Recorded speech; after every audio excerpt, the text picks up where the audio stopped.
ఏమైనా కనిపిస్తుందమ్మా? పీపీటీ ఏమైనా కనిపిస్తుందా? లేదు సార్, కనిపించట్లేదండి. Okay okay. గత క్లాస్లో ఏం చెప్పుకున్నావమ్మా?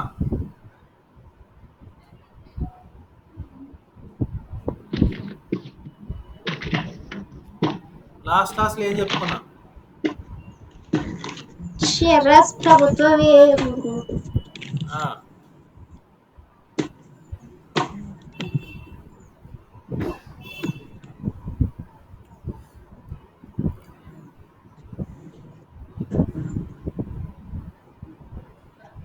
ధనలక్ష్మి వచ్చిందమ్మా. ఇప్పుడే ఈరోజు మనం ఏం చెప్పుకోబోతాం? దానిలోకి బ్యాలెన్స్ లేదండి సార్. ఈరోజు మనం ఏం చెప్పుకోబోతున్నాం? ప్రభుత్వ రుణ వర్గీకరణ. ఈ 4th యూనిట్లోది మనకి ప్రభుత్వ రుణానికి సంబంధించి మనం ప్రభుత్వ రాబడికి సంబంధించి చూసుకున్నా, ప్రభుత్వ వ్యయానికి సంబంధించి చూసుకున్నా, నెక్స్ట్ మనకి ప్రభుత్వ రుణానికి సంబంధించి ఈరోజు తెలుసుకుందాం. ప్రభుత్వ రుణం అసలు అప్పు ఎందుకు చేయాల్సి వస్తుంది ప్రభుత్వం అంటే, ప్రభుత్వానికి చెప్పగలుగుతారు ఎవరన్నా అప్పులు ఎందుకు చేస్తున్నామో? ప్రభుత్వ రుణం అప్పు ఎందుకు చేస్తున్నాం? సహజంగా మనం అప్పు ఎందుకు చేస్తాం? అవసరం కోసం. మన దగ్గర ఆదాయం లేనప్పుడు, ఆదాయానికి మించి వ్యయం ఉన్నప్పుడు, ఖర్చు ఎక్కువగా ఉన్నప్పుడు మనం అప్పు చేస్తాం కదా. అలాగే ప్రభుత్వాలు కూడా తమకు పన్నుల ద్వారా వచ్చేటువంటి ఆదాయం తక్కువగా ఉండి, మరి ప్రభుత్వం అభివృద్ధి కార్యక్రమాలకు, సంక్షేమ కార్యక్రమాలకు చేసేటువంటి వ్యయం ఎక్కువగా ఉండటం వల్ల లోటు బడ్జెట్ ఏర్పడి ప్రభుత్వాలు కూడా అప్పు చేస్తూ ఉంటాయి. అందులోనూ ఆధునిక కాలంలో ప్రస్తుతం ప్రభుత్వాల యొక్క కార్యక్రమాలు అనేటువంటివి ఎక్కువ అవటం వల్ల, అభివృద్ధి మరి సంక్షేమ కార్యక్రమాలు రెండు ఎక్కువ అవటం వల్ల మరింతగా ప్రభుత్వాలకు వ్యయం అనేటువంటిది ఎక్కువ అవుతా ఉంది. అందుగురించి ఆ రాబడి అనేటువంటిది ఒకేసారి పెంచుకోవడానికి పన్నుల ద్వారా సాధ్యపడదు. కాబట్టి ఈ యొక్క అసమతుల్యాన్ని తీర్చడానికి ప్రభుత్వాలు రుణాలు అనేటువంటి వాటిని చేస్తాయి అన్నమాట. మరి ఈ టాపిక్లో మనం ప్రభుత్వం రుణాలు ఎందుకు చేస్తుంది, అసలు రుణం అంటే ఏంటి, తర్వాత ఈ రుణాలను ఏ విధంగా వర్గీకరించవచ్చు అనేటువంటి టాపిక్ని గురించి మనం తెలుసుకుందాం. ముఖ్యంగా మనం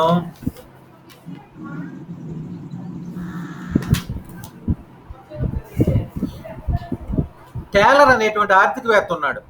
టేలర్ ఏమన్నాడంటే, ప్రభుత్వం చేసే అప్పు మొత్తాన్ని, దాని మీద వడ్డీని తిరిగి అప్పు ఇచ్చిన వారికి చెల్లిస్తామనే ప్రభుత్వ గ్యారంటీ లేదా హామీనే ప్రభుత్వ రుణం అని చెప్పాడు టేలర్. పిఎఫ్ టేలర్ అనేటువంటి ఆర్థికవేత్త ప్రభుత్వ రుణాన్ని నిర్వచిస్తూ, ప్రభుత్వం చేసే అప్పు మొత్తాన్ని, దాని మీద వడ్డీని, అప్పు ఇచ్చినందుకు వడ్డీ కూడా ఇస్తారు, ఇవాళ చెల్లించాలి కదా అసలుతో పాటు. అలాగే మేము అసలు వడ్డీ రెండూ చెల్లిస్తామని ప్రభుత్వం గ్యారంటీ లేదా హామీ పత్రం రాసిచ్చింది అనుకోండి, దాన్నే ప్రభుత్వ రుణం అని అంటారని టేలర్ చెప్పాడు అనమాట. టేలర్. అలాగే జేకే మెహతా అనేటువంటి ఆర్థికవేత్త ప్రభుత్వ రుణాన్ని వివరిస్తూ, అప్పు తీసుకున్న వారికి తిరిగి చెల్లించే మొత్తాన్ని వడ్డీతో సహా చెల్లించవలసిన బాధ్యత ప్రభుత్వంపై ఉంటుందని ప్రభుత్వ రుణాన్ని నిర్వచించాడు. అంటే అసలు వడ్డీ మొత్తం చెల్లించాలని జేకే మెహతా అనేటువంటి ఆర్థికవేత్త చెప్పడం జరిగిందనమాట.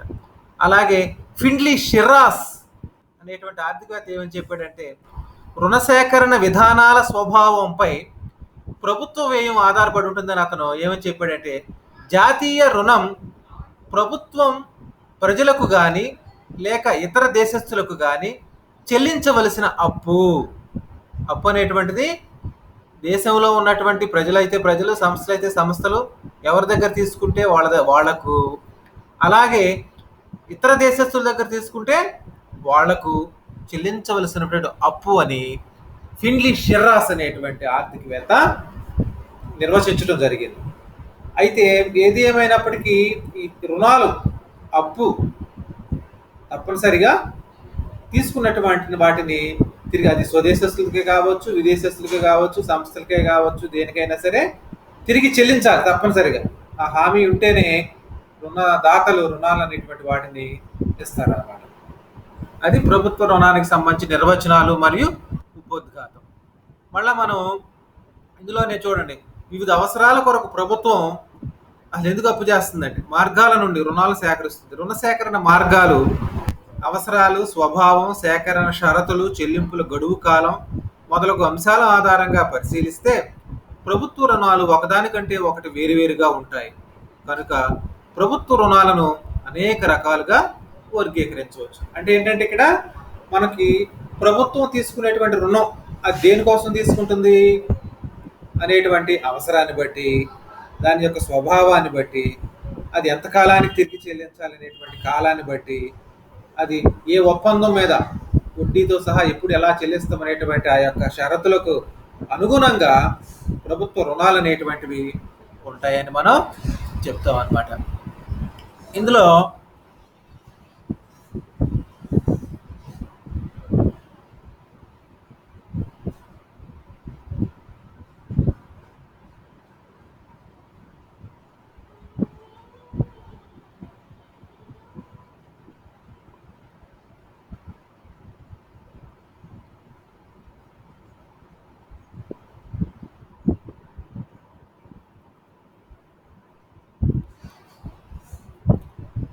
రుణాలు మనం వర్గీకరించినప్పుడు మొట్టమొదటిగా మనం స్వదేశీ రుణము మరియు విదేశీ రుణం అని చెప్తాం. కనిపిస్తుందమ్మా? స్వదేశీ రుణం మరియు విదేశీ రుణం, ఇంటర్నల్ డెట్ మరియు ఎక్స్టర్నల్ డెట్ అంటాం. రుణాన్ని డిఈబిటి అంటాం. అప్పుని రుణము లేదా డెట్, డిఈబిటి డెట్. కనిపిస్తుందమ్మా కృష్ణవేణి? కనిపిస్తుంది సార్. రుణం సేకరించిన ప్రదేశాన్ని బట్టి ప్రభుత్వ రుణాన్ని మనం రెండు రకాలుగా విభజించవచ్చు. ప్రభుత్వం స్వదేశంలో ఉన్నటువంటి ప్రజల దగ్గర నుంచి, సంస్థల దగ్గర నుంచి, ఇండివిజువల్గా వ్యక్తుల దగ్గర నుంచి రుణాన్ని సేకరించినట్లయితే దాన్ని స్వదేశీ రుణం అని, అలాగే ఇతర దేశాలలో ఉన్నటువంటి వ్యక్తుల దగ్గర నుంచి కానీ, విదేశీ ప్రభుత్వాల దగ్గర నుంచి కానీ, అలాగే అంతర్జాతీయ సంస్థలైనటువంటి ఐఎంఎఫ్, ఐబిఆర్డి, ఏడిబి ఇలాంటి సంస్థల దగ్గర నుంచి కానీ ప్రభుత్వం రుణాలను సేకరించినట్లయితే వాటిని మనం విదేశీ రుణం అంటాం. స్వదేశీ రుణం మరియు విదేశీతో ఒక వర్గీకరణ.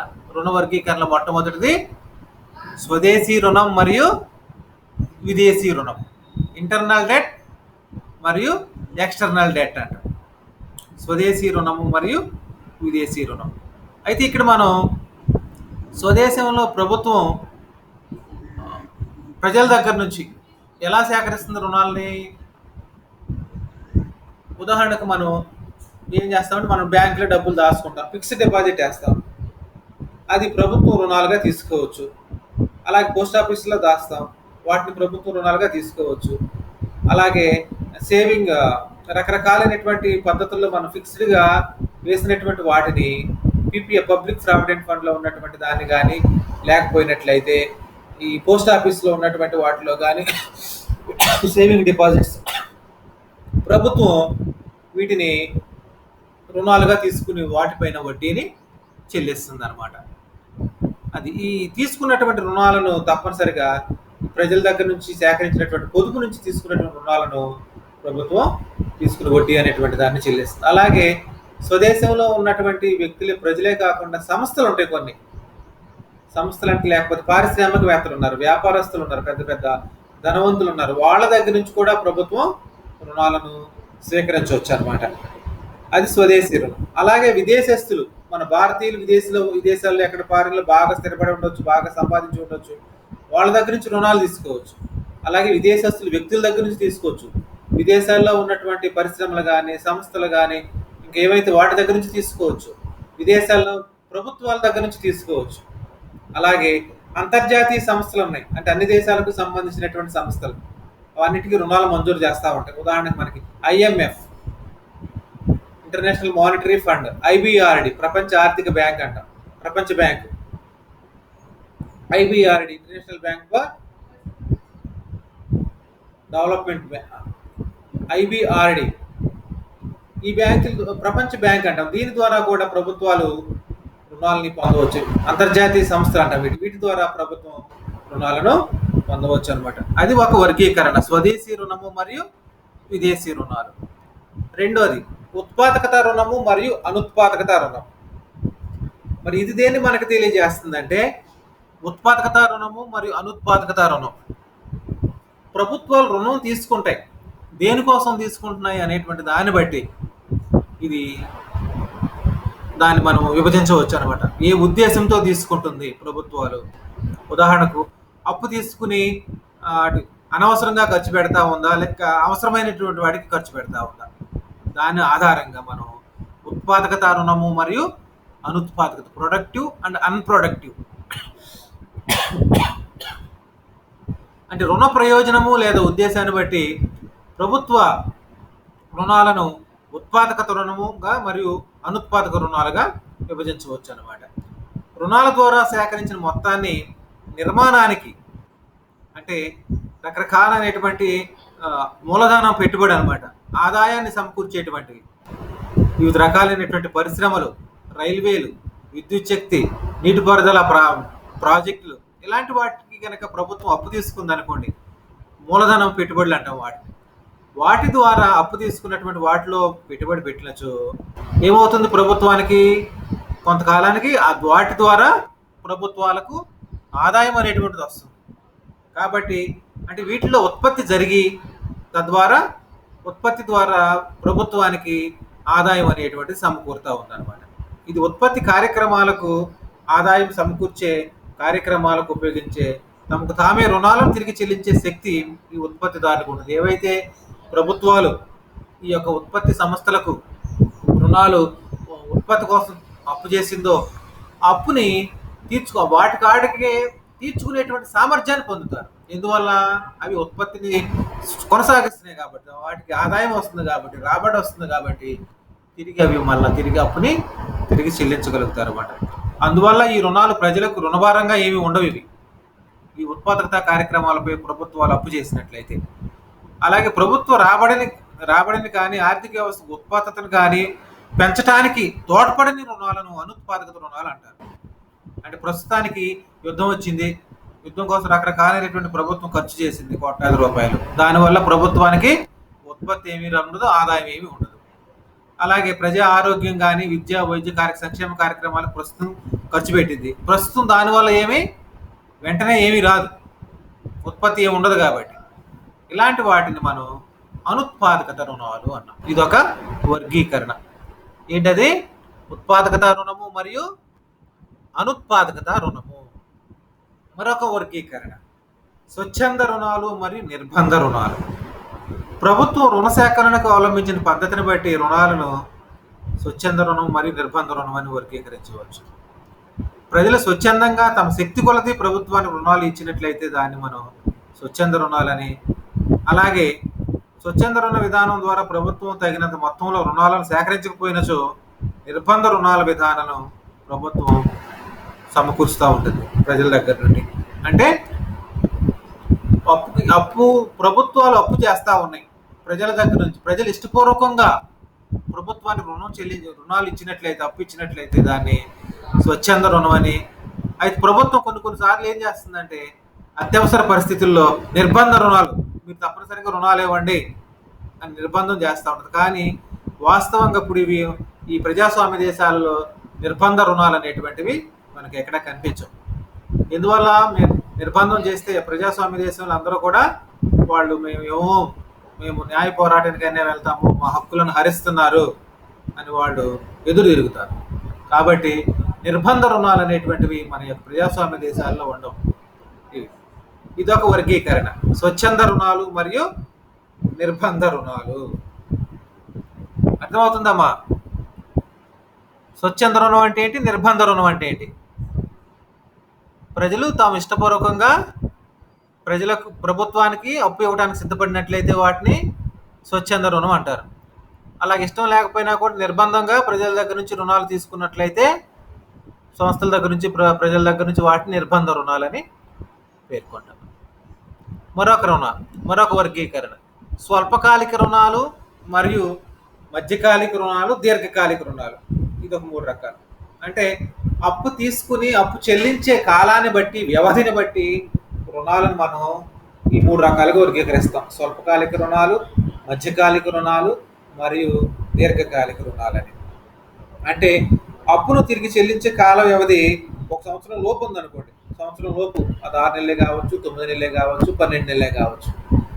ఈ సంవత్సరం లోపు తిరిగి మీరు అప్పు చెల్లించాలి అని ప్రభుత్వాలు తప్పనిసరిగా అప్పు తిరిగి చెల్లించాలనేటువంటి ఒప్పందం పైన తీసుకునేటువంటి రుణాలను ప్రభుత్వం వ్యక్తుల దగ్గర నుంచి, సంస్థల దగ్గర నుంచి తీసుకునేటువంటి రుణాలను స్వల్పకాలిక రుణాలని, అదేవిధంగా అప్పును సంవత్సరం నుంచి ఇంకా 2 సంవత్సరాలు అలాగే 10 సంవత్సరాల లోపు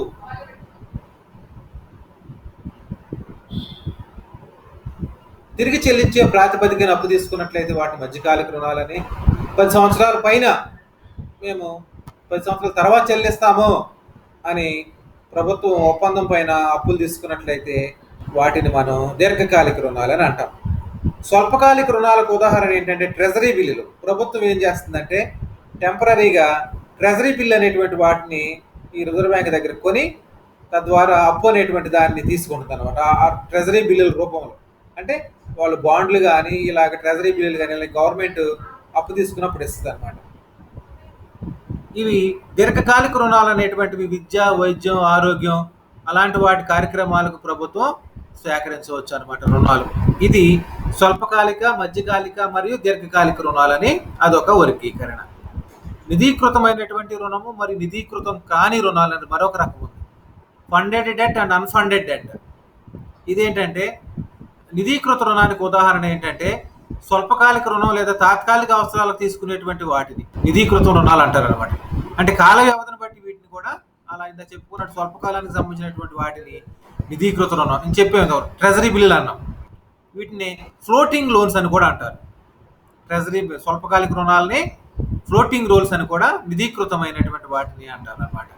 కానీ రుణాల విషయంలో మాత్రమే హామీ ఇవ్వబడను, కానీ అసలు చెల్లించే విషయంలో ఎటువంటి హామీ ఇవ్వబడదని ప్రభుత్వంపై ఆధారపడి ఉంటుందనేది డాల్టన్ అనేటువంటి ఆర్థికవేత్త చెప్పడం జరిగింది. అంటే ఇక్కడ ఏం చేస్తారంటే దీర్ఘకాలిక రుణాలలో సంవత్సరం వడ్డీ చెల్లిస్తారు. నిధీకృతం కాని రుణాలకు, అన్ఫండెడ్ డెట్లో అసలు మాత్రం ప్రస్తుతానికి చెల్లించిన తర్వాత ఎప్పుడుకో చెల్లిస్తారు అనమాట. వడ్డీలు మాత్రమే చెల్లించుకుంటూ పోయేటువంటి రుణాలు అనమాట నిధీకృతం కాని రుణాలు. నిధీకృత రుణము, నిధీకృతం కాని రుణం, ఇది ఒక వర్గీకరణ. అంత స్వల్పకాలిక, దీర్ఘకాలం లాగా ఇవి కూడా మరొక వర్గీకరణ. తిరిగి చెల్లించే రుణము మరియు శాశ్వత రుణము. రిడీమబుల్ మరియు ఇర్రిడీమబుల్ డెట్స్ అంటాం. అంటే ఏంటి? ప్రభుత్వం తీసుకున్నటువంటి రుణాలను తిరిగి చెల్లించే ప్రాతిపదికన రుణ విమోచన అంటాం. రిడీమబుల్ అంటే తిరిగి తీసుకున్నటువంటి అప్పులు పూర్తిగా చెల్లిస్తుంది ప్రభుత్వం. దేశంలో ఉన్నటువంటి ప్రజల ద్వారా ఈ యొక్క పొదుపు ద్వారా సేకరించినటువంటి అప్పులు కానీ, లేకపోతే సంస్థల ద్వారా సేకరించుకున్నటువంటి అప్పులు కానీ, లేకపోతే వివిధ వ్యాపారస్తులు మరియు పారిశ్రామికవేత్తల దగ్గర నుంచి తీసుకున్నటువంటి రుణాలు కానీ, లేకపోతే రిజర్వ్ బ్యాంక్ దగ్గర నుంచి కానీ, ఇలాగ దేశంలో ఉన్నటువంటి రుణాలను తిరిగి చెల్లించినట్లయితే వాటిని రిడీమబుల్, తిరిగి చెల్లించే రుణమని. అలాగే శాశ్వత రుణము, ఇర్రిడీమబుల్, ఇది ఎంతకాలమైనా తిరిగి చెల్లించచ్చు. బ్రతికున్నంత కాలం అప్పు కడతానే ఉంటారు, ఇది వడ్డీ చెల్లిస్తానే ఉంటారు దీనిపైన ప్రతి సంవత్సరం. అవి శాశ్వత రుణాలని అంటాం అన్నమాట. అయితే ఇవి శాశ్వత రుణాలు అనేటువంటివి మనకి చాలా తక్కువగా ఉంటాయి. ప్రభుత్వాలు ముఖ్యంగా అంతర్జాతీయ సంస్థల నుంచి తీసుకున్నటువంటి రుణాలు ఇలాంటి కోవకు చెందుతాయి అన్నమాట. అంటే ఎక్కువ దీర్ఘకాలంలో 10 సంవత్సరాలు కావచ్చు, 20 సంవత్సరము, అది ఆ విధంగా తక్కువ వడ్డీతో ఎక్కువ కాలానికి ఏంటంటే ప్రభుత్వాలు రుణాలు తీసుకుంటాయి. అంటే తీసుకునేటువంటి ప్రాతిపదికను బట్టి అది శాశ్వత రుణాలా లేక తిరిగి చెల్లించడానికి అవకాశం ఉన్నటువంటి రిడీమబుల్ రుణాలా అని మనం చెప్తాం అన్నమాట. మరొక వర్గీకరణ చేష్టిత రుణము మరియు నిశ్చేష్టిత రుణము, నిరుపయోగ రుణము, ఇదొక వర్గీకరణ. శ్రీమతి హిక్స్ అనేటువంటి ఆర్థికవేత్త మేడం ఏం చేశారంటే ప్రభుత్వం తీసుకునేటువంటి రుణాలను 3 రకాలుగా వర్గీకరించారు. చేష్టిత రుణము యాక్టివ్గా ఉంటుంది అన్నమాట. ఇది నిశ్చేష్టిత రుణము ప్యాసివ్గా ఉంటుంది. నిరుపయోగ రుణము డెడ్ వెయిట్ డెట్స్ అంటాం, డిఈబిటిఎస్, డెడ్ వెయిట్, అసలు ఏమీ ఉండదు అనమాట. దీనివల్ల నిరుపయోగం అనమాట ఇలాంటి రుణాలు. యాక్టివ్ అంటే ఏంటంటే ఈ చేష్టిత రుణము వల్ల ప్రభుత్వానికి ఉత్పాదకత కార్యక్రమాలు అనేటువంటివి ఎక్కువగా చేపడుతుంది. తద్వారా ప్రభుత్వానికి ఉత్పత్తి పెరుగుతుంది, ఆదాయం పెరుగుతుంది, రాబడి అనేటువంటి వస్తుంది యాక్టివ్ రుణాల వల్ల, చేష్టిత రుణాల వల్ల. అలాగే నిశ్చేష్టిత రుణం అనేటువంటి దానివల్ల ఈ రుణాలు ప్యాసివ్గా ఉంటాయి. ఉదాహరణకు మనం చెప్పుకున్న సంక్షేమ కార్యక్రమాలకు చేసేటువంటి అప్పులు, ఇవి విద్య, ఆరోగ్యము ఇలాంటి వాటిపైన ఖర్చు పెట్టేటువంటివి ఎప్పుడుకో దాని ఫలితాలు వస్తాయి, కానీ ప్రస్తుతానికి ప్రభుత్వానికి ఆదాయం అనేటువంటిది ఏమీ సమకూరదు దీనివల్ల. ఇలాంటి వాటిని మనం నిశ్చేష్టిత రుణము లేదా ప్యాసివ్ డెట్ అంటాం. అసలు తీసుకున్నటువంటి రుణం ఎందుకు కాకోకుండా నిరుపయోగంగా ఉన్నట్లయితే అలాంటి వాటిని dead weight losses, dead weight debts అంటాం, dead weight debts, DBTs debts అంటాం, నిరుపయోగ రుణము. ఇలాంటివి అసలు ప్రభుత్వం రుణాలు తీసుకోవడం వల్ల దానివల్ల ప్రభుత్వానికి ప్రస్తుతం కానీ భవిష్యత్తులో కానీ ఎలాంటి ఆదాయము, రాబడి ఏమీ ఉండదు అనమాట. ఉదాహరణకు యుద్ధాలని అధిగమించడానికి తీసుకున్నటువంటి రుణాలు, దేశం అనుకోని యుద్ధ పరిస్థితులు వచ్చినాయి. యుద్ధాల వల్ల రకరకాల సమస్యలు ఏర్పడి సైనికానికి దానికి గోల్డ్ అంత ఖర్చుకు పెట్టాల్సి ఉంటుంది. అందుకోసం ప్రభుత్వం అప్పు చేసింది అనుకోండి, దానివల్ల ప్రస్తుతం కానీ ఎలాంటి భవిష్యత్తులో కానీ ఏ ఉత్పత్తి కానీ, రాబడి కానీ, ఆదాయం కానీ ఏమీ రాదన్నమాట ప్రభుత్వానికి. ఇలాంటి వాటిని మనం నిశ్చేష్టిత రుణం అని పేర్కొంటాం అనమాట. మళ్ళీ ఒకసారి రివిజన్ చేసుకుందాం. అసలు రుణం అంటే ఏంటమ్మా? కృష్ణవేణి టేలర్ ఏమన్నాడు రుణం అంటే? ఏమని నిర్వచించాడు అప్పుని? సార్ పేరెంట్స్ సార్ క్యాలరేనండి. టేలరే టేలరా sir? Taylor, TAYLOR, PF Taylor.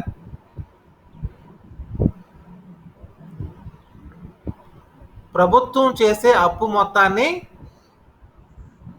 దాని మీద వడ్డీని తిరిగి అప్పు ఇచ్చిన వారికి చెల్లిస్తామనే ప్రభుత్వం ఇచ్చేటువంటి గ్యారంటీ లేదా హామీ పత్రాన్ని ప్రభుత్వ రుణంగా పేర్కొన్నాడు టేలర్.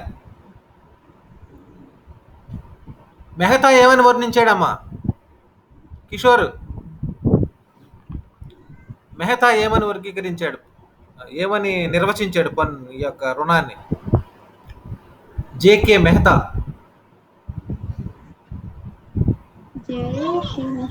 జేకే మెహతా చెప్పనా? మళ్ళీ గుర్తుపెట్టుకోండి అమ్మా. అప్పు తీసుకున్న వారికి తిరిగి ఆ మొత్తాన్ని వడ్డీతో సహా చెల్లించవలసిన బాధ్యత ప్రభుత్వంపై ఉంటుందని ప్రభుత్వ రుణ స్వభావాన్ని వివరించాడు అనమాట జేకే మెహతా. అంటే అప్పుని తీసుకున్నటువంటి రుణంతో సహా చెల్లించగలిగినట్లయితే దాన్ని మనం రుణం అంటాము, అప్పు అంటాము అని జేకే మెహతా అన్నాడు. షిర్రాస్ ఏమన్నాడు? ప్రభుత్వం ప్రజలకు కానీ లేదా ఇతర దేశస్తులకు కానీ చెల్లించవలసిన అప్పు, అదే రుణము అన్నాడు షిర్రాస్, ఫిండ్లీ షిర్రాస్.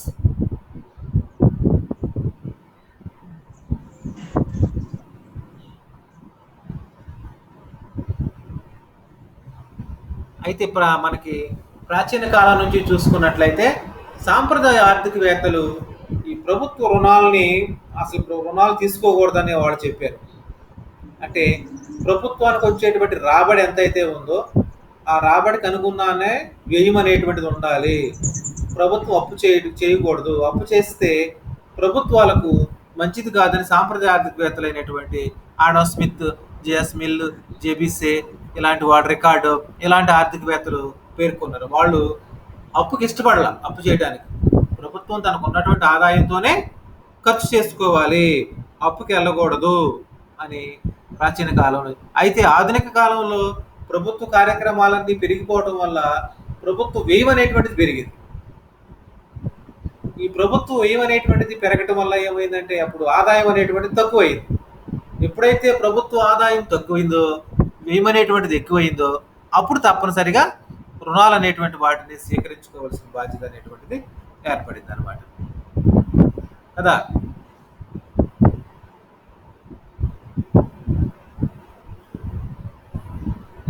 అది దానికి సంబంధించినటువంటిది.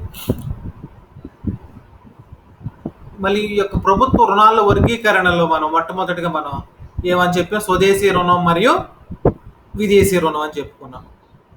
దేశంలో ఉన్నటువంటి వ్యక్తుల దగ్గర నుంచి కానీ, వ్యాపార సంస్థల దగ్గర నుంచి కానీ, ఆ తర్వాత పరిశ్రమల దగ్గర నుంచి, పారిశ్రామికవేత్తల దగ్గర నుంచి కానీ ప్రభుత్వాలు అప్పు తీసుకున్నట్లయితే వాటిని మనం స్వదేశీ రుణం అని, అలాగే ఇతర దేశాల్లో ఉన్నటువంటి వ్యక్తుల దగ్గర నుంచి కానీ, సంస్థల దగ్గర నుంచి కానీ, ప్రభుత్వాల దగ్గర నుంచి కానీ, అంతర్జాతీయ సంస్థలైనటువంటి IMF, IBRD అలాంటి వాటి దగ్గర నుంచి కానీ రుణాలు సేకరించినట్లయితే వాటిని ఏమన్నామో విదేశీ రుణం, ఎక్స్టర్నల్ డెట్ అన్నాం.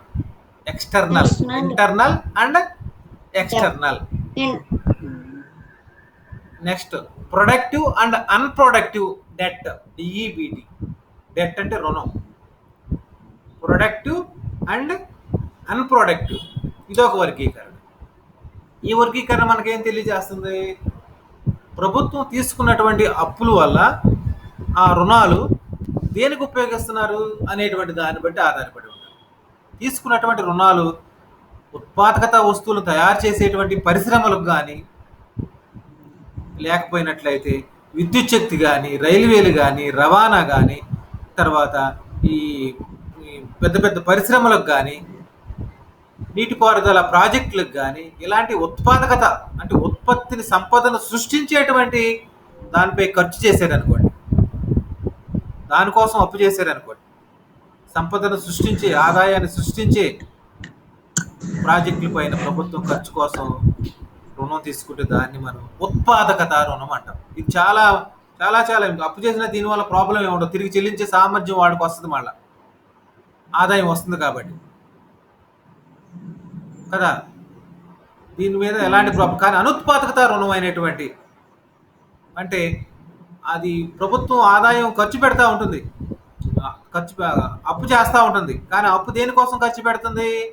సంక్షేమ కార్యక్రమాలు, ముఖ్యంగా పెన్షన్లు ఇవ్వటం కదా. కష్టపడిపోయినా కూడా ప్రజలకు ఈ యొక్క డబ్బులు అనేటువంటి వాటిని ట్రాన్స్ఫర్ చేయటం, బదిలీ చెల్లింపులు, వృద్ధులకు, వికలాంగులకు, ఇలాంటి వారికి ఇచ్చేటువంటి పెన్షన్లు, ఆరోగ్యం, విద్య, వైద్యం, ఇలాంటి వాటిపై సంక్షేమ కార్యక్రమాలకు చేసేటువంటి ఖర్చు, యుద్ధాలపై చేసేటువంటి ఖర్చు, వీటి వల్ల ప్రభుత్వానికి బోల్డ్ ఖర్చు అవుతుంది. కానీ దానివల్ల ₹1 కూడా మళ్ళీ తిరిగి వెంటనే ప్రభుత్వానికి రాబడి అనేటువంటిది ఏమీ రాదు. అందుగురించి వీటిని ఏమన్నామంటే అనుత్పాదకత వ్యయాలు అని చెప్పుకోండి. ఇది ఒక వర్గీకరణ. ఫస్ట్ చెప్పింది ఏంటమ్మా? స్వదేశీ రుణం, విదేశీ రుణం. రెండోది విదేశీ రుణం, ఉత్పాదకత రుణం, అనుత్పాదకత రుణం. నెక్స్ట్ మూడోది స్వచ్ఛంద రుణాలు మరియు నిర్బంధ రుణాలు, voluntary debts and compulsory debts. అంటే ప్రభుత్వం అడిగిన వెంటనే ఇష్టపూర్వకంగా రుణాలు ఇచ్చినట్లయితే శక్తి కొలది ప్రజలు దాన్ని మనం ఏమన్నామంటే స్వచ్ఛంద రుణాలు అన్నాం. అదేవిధంగా ఈ నిర్బంధంగా మీరు తప్పనిసరిగా రుణాలు ఇవ్వాలి మాకు అని కొన్ని ప్రభుత్వాలు నిర్బంధించి రుణాలు తీసుకున్నట్లయితే అలాంటి వాటిని నిర్బంధ రుణాలు అంట. అయితే మనకి ప్రస్తుతం ప్రజాస్వామ్య దేశాలలో నిర్బంధ రుణాలు అనేటువంటి ఉండవు. కానీ చైనా లాంటి కమ్యూనిస్ట్ దేశాల్లో వాళ్ళు ప్రజల దగ్గర నుంచి కూడా, సంస్థల దగ్గర నుంచి కూడా, వ్యాపారస్తుల దగ్గర నుంచి, పారిశ్రామికవేత్తల దగ్గర నుంచి తప్పనిసరిగా మీరు రుణాలు ఇవ్వండి అంటే ఇవ్వాల్సిందే. మనలాంటి ప్రజాస్వామ్య దేశాల్లో నిర్బంధ రుణాలు ఎవరు కూడా ఇవ్వడానికి ఇష్టపడరు అనమాట. ఇది ఒక వర్గీకరణ, స్వచ్ఛంద రుణము మరియు నిర్బంధ రుణం. ఇంగ్లీష్లో ఏమంటాం? ఇంగ్లీష్ పదాలు కూడా నేర్చుకోలేము. Voluntary debts and compulsory debts. Voluntary and compulsory. మరి స్వల్పకాలము మరియు దీర్ఘకాలం. స్వల్పకాలము స్వల్పకాలం, మధ్యకాలం, దీర్ఘకాలం. దీర్ఘకాలం 3. స్వల్పకాలిక రుణాలు అంటే 1 సంవత్సరం లోపు, 6 నెలలకే కావచ్చు, 9 నెలలకే కావచ్చు, 12 నెలలకి, ఇలాంటి రుణాలను సంవత్సరం కాలంలో తిరిగి చెల్లించేసి తప్పనిసరిగా చెల్లించాలి ప్రభుత్వం. సాధారణంగా మనకి గవర్నమెంట్ ఏం చేస్తుంది, సెంట్రల్ గవర్నమెంట్ ట్రెజరీ బిల్లులని టెంపరీగా తీసుకుంటుంది, అవి కొంటది, అంటే అప్పు అనమాట. ట్రెజరీ బిల్లులను, రుణాలు అనేటువంటివి తీసుకుంటారు ట్రెజరీ బిల్లుల రూపంలో. అది స్వల్పకాలిక రుణాలకు ఉదాహరణ ట్రెజరీ బిల్ అనేటువంటివి. అలాగే మధ్యకాలిక రుణాలు, సంవత్సరం పైబడి ఉన్నటువంటి రుణాలు ఏవైతే చెల్లించడానికి కాలాన్ని ఉంటుందో అని మధ్యకాలిక రుణాలని.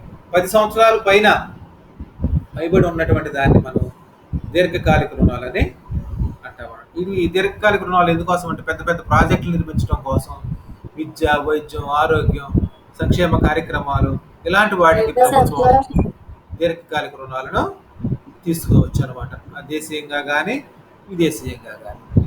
Next funded debt, unfunded debt. ఇది కూడా స్వల్పకాలానికి మరి దీర్ఘకాలానికి సంబంధించిన రుణాలు లాంటివి, ట్రెజరీ బిల్ అనమాట. ఇలాంటి వీటినే మనం ఫ్లోటింగ్ లోన్స్ అని కూడా అంటాం. ఏది నిధీకృత రుణాన్ని, ఫండెడ్ డెట్ని.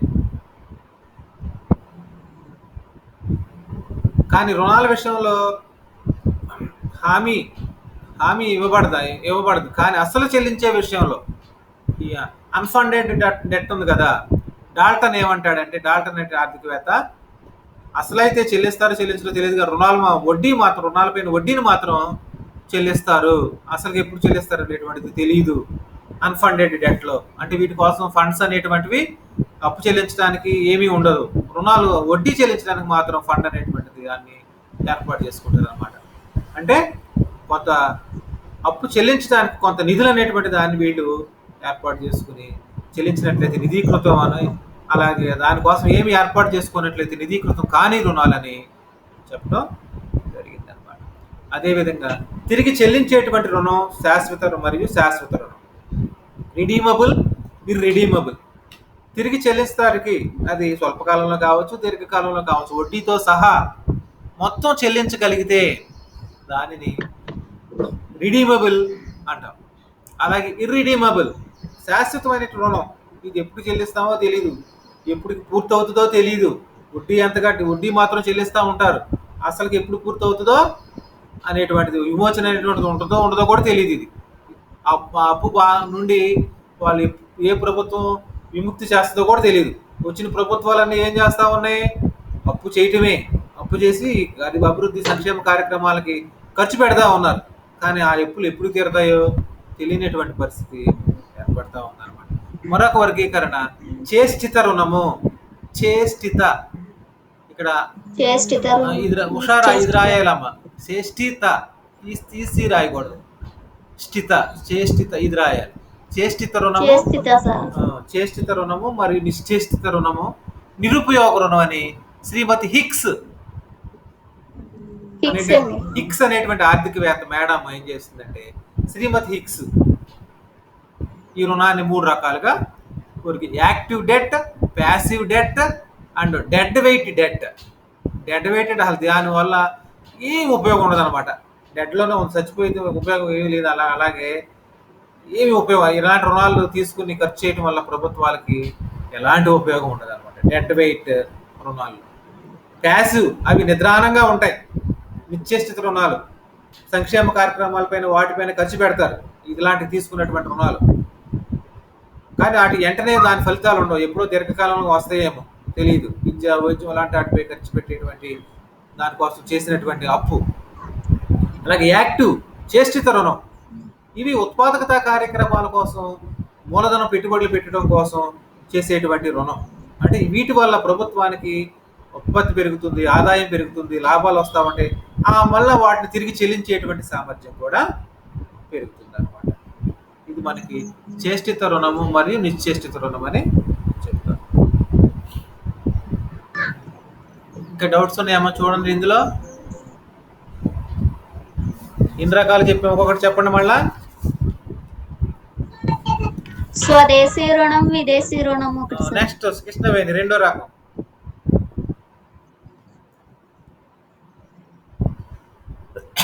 రెండోది ఏంటమ్మా? కృష్ణవేణి,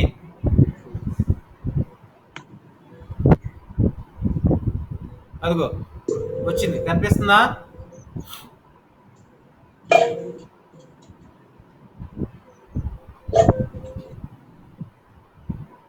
ఉత్పాదకత రుణం ఉత్పాదకత రుణం మరియు అనుత్పాదకత రుణం. అనుత్పాదకత మూడోది స్వల్పకాలిక రుణాలు మరియు స్వచ్ఛ దీర్ఘకాలిక రుణాలు. స్వచ్ఛంద రుణాలు నిర్బంధ రుణాలు. తర్వాత స్వచ్ఛంద రుణాలు, నిర్బంధ రుణాలు. తర్వాత నిధీకృతమైన రుణాలు, నిధీకృతం కాని రుణాలు. తర్వాత విమోచన సార్ రుణాలు. వీటిని ఇంగ్లీష్ లో ఏమంటారు సార్? లేదమ్మా, ఇదేనా స్వల్పకాలమేనా? విధీకృత రుణం, ఆ? విధీకృత రుణం, నిధీకృత రుణం. ఇదా? నిధీకృత రుణం, ఓకే, నిధీకృతం కాని రుణం సార్. ఒక్క నిమిషం. నిధీకృతమైనటువంటి రుణము మరియు నిధీకృతం నిధీకృతం కాని. కాని రుణం. ఇది ఎక్కడున్నది?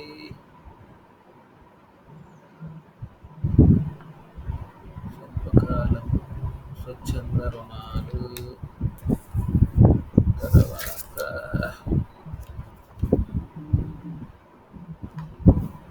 స్వల్పకాలిక రుణాలు. ఇదే కదా? ఇదే funded debt and unfunded debt. Funded funded, FUNDED. అంటే దానికి ఒక ఫండ్ ఉంటుంది అనమాట రుణం చెల్లించడానికి, తప్పనిసరిగా చెల్లిస్తారు అనమాట. అది అన్ఫండెడ్ అంటే దానికి ఏమీ ఉండదు, వడ్డీ మాత్రం చెల్లిస్తారు, అసలు ఎప్పుడు చెల్లిస్తారో తెలియదు. డాల్టన్ అంటాడు funded and unfunded. Unfunded. Okay sir. Unfunded.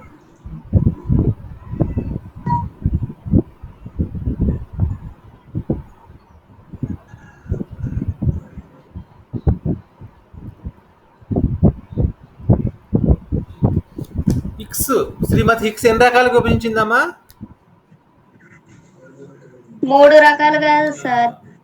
చేస్థిత రుణం, నిశ్చేస్థిర రుణం, నిరుపయోగ రుణం. Very good. Active, passive and dead weight debt. Active, passive. Active, passive and dead weight రుణాలు. ఇంకా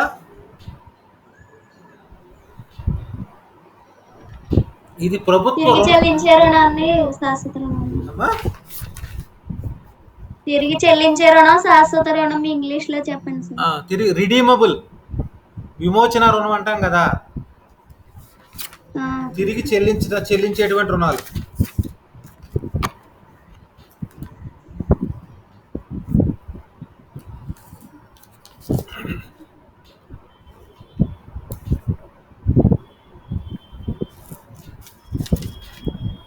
రిడీమబుల్, ఇర్రిడీమబుల్, విమోచన అనమాట.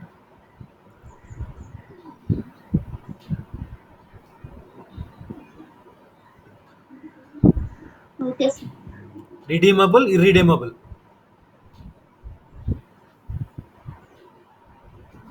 రుణ విమోచనం అనమాట. చెల్లించేసామనుకోండి విమోచన వచ్చినట్టే. Redeemable, irredeemable. Okay sir.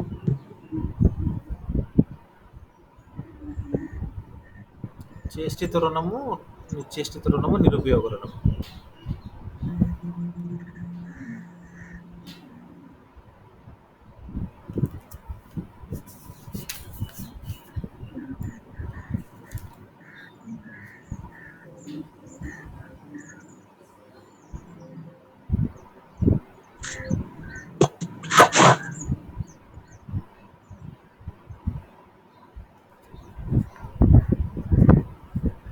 ఇందులో తిరిగి చెల్లించేటువంటి రుణాల్లో శాశ్వతంగా అప్పు అనేటువంటిది ఉంటుంది, కానీ వడ్డీ మాత్రం చెల్లిస్తారు. ఆ ఒప్పందం మీద శాశ్వత రుణాలు అనేటువంటివి ఉంటాయి.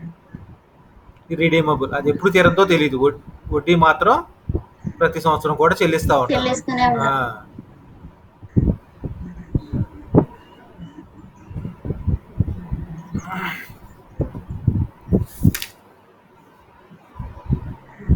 ఇంకొకటి మార్కెటబుల్, నాన్ మార్కెటబుల్ అనేటువంటిది కూడా ఉంది. ఒక రుణం అదొక రకం ఉంది. Marketable, non marketable. బహిరంగ మార్కెట్లో అమ్మటం, కొనటం, సెక్యూరిటీల ద్వారా సేకరించిన రుణాలను మార్కెట్ రుణం అంటాం. అంటే గవర్నమెంట్ ఏం చేస్తుందంటే స్టాక్ మార్కెట్లో బహిరంగంగా అప్పు తీసుకున్నట్లయితే దాన్ని ఏమన్నామంటే మార్కెట్ రుణం అంటాం. సెక్యూరిటీలను అమ్మి అలా చేసినట్లయితే. నాన్ మార్కెట్ విషయాలలో బహిరంగ మార్కెట్లు విక్రయించే ఎవరు ఉండదంట. ప్రభుత్వం ముందుగా నిర్ణయించినటువంటి రేట్లకే సెక్యూరిటీలను విక్రయిస్తుంది. ఉదాహరణకు పోస్టల్ సేవింగ్ సర్టిఫికేట్లు, పోస్ట్ ఆఫీస్లో ఇచ్చేటువంటి సేవింగ్ సర్టిఫికేట్లు నాన్ మార్కెటబుల్ రుణాలకు ఉదాహరణ అనమాట.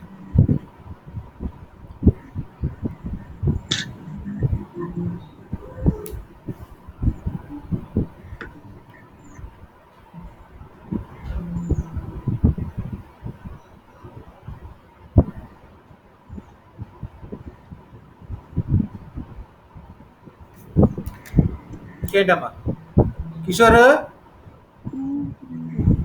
కిషోర్ కిషోర్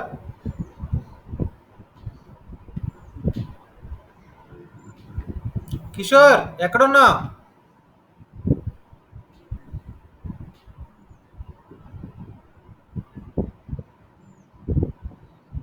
ఆప్ చేద్దామా? ఇంకా డౌట్స్ ఉన్నాయా ఏమన్నా? లేదు సార్. మీరు ఏం చేస్తారంటే ఇప్పటివరకు అయిన వాటన్నిటిని మళ్ళొకసారి నేను లాస్ట్ ఇయర్ జరిగిన పేపరు, తర్వాత ఈ సిలబస్ పెట్టాను. తెలుగులో సిలబస్ ఇంగ్లీష్లో పెట్టాను, ఒక తెలుగులో రాసుకోమన్నాను. ఒకవేళ మీకు అర్థం కాకపోతే మళ్ళీ 4వ యూనిట్ ఇది. ఇది 4 ఇది రెండే ఉంటాయి. ఇందులో 2 టాపిక్లే ఉంటాయి 4th యూనిట్లో. ప్రభుత్వ రుణ వర్గీకరణ మరియు రెండోది ఏంటంటే ప్రభుత్వ రుణ విమోచన పద్ధతులు ఏమున్నాయి, విమోచన పద్ధతులు అంటాం. రిడీమబుల్ మెథడ్స్ ఆఫ్ రిడీమబుల్ అంటాం. ఇవి రుణ విమోచన పద్ధతులు, డెట్ రిడీమబుల్ మెథడ్స్.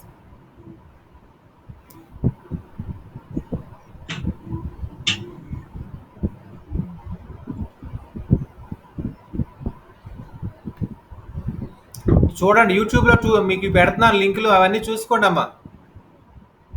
తప్పనిసరిగా ఓపెన్ చేయండి, లైక్ చేయండి, చూడండి ఒకసారి. మళ్ళీ మీకు డౌట్ వచ్చినప్పుడు చక్కగా అవి రివిజన్ చేసుకోవటం ఉపయోగపడుతుంది. సరేనా? Okay sir. ఓకే, మరి క్లోజ్ చేద్దామా? ఓకే మళ్ళీ సార్. ఒకసారి మళ్ళీ రేపు అడుగుతాను రుణాలు వర్గీకరణ సంబంధించి అన్ని చదవండి ఇంటి దగ్గర ఒకసారి. ఓకే. కృష్ణవేణి అర్థమవుతుందా? అర్థమవుతుంది సార్. సరే, రాసుకో ఇవన్నీ. ఓకే మరి.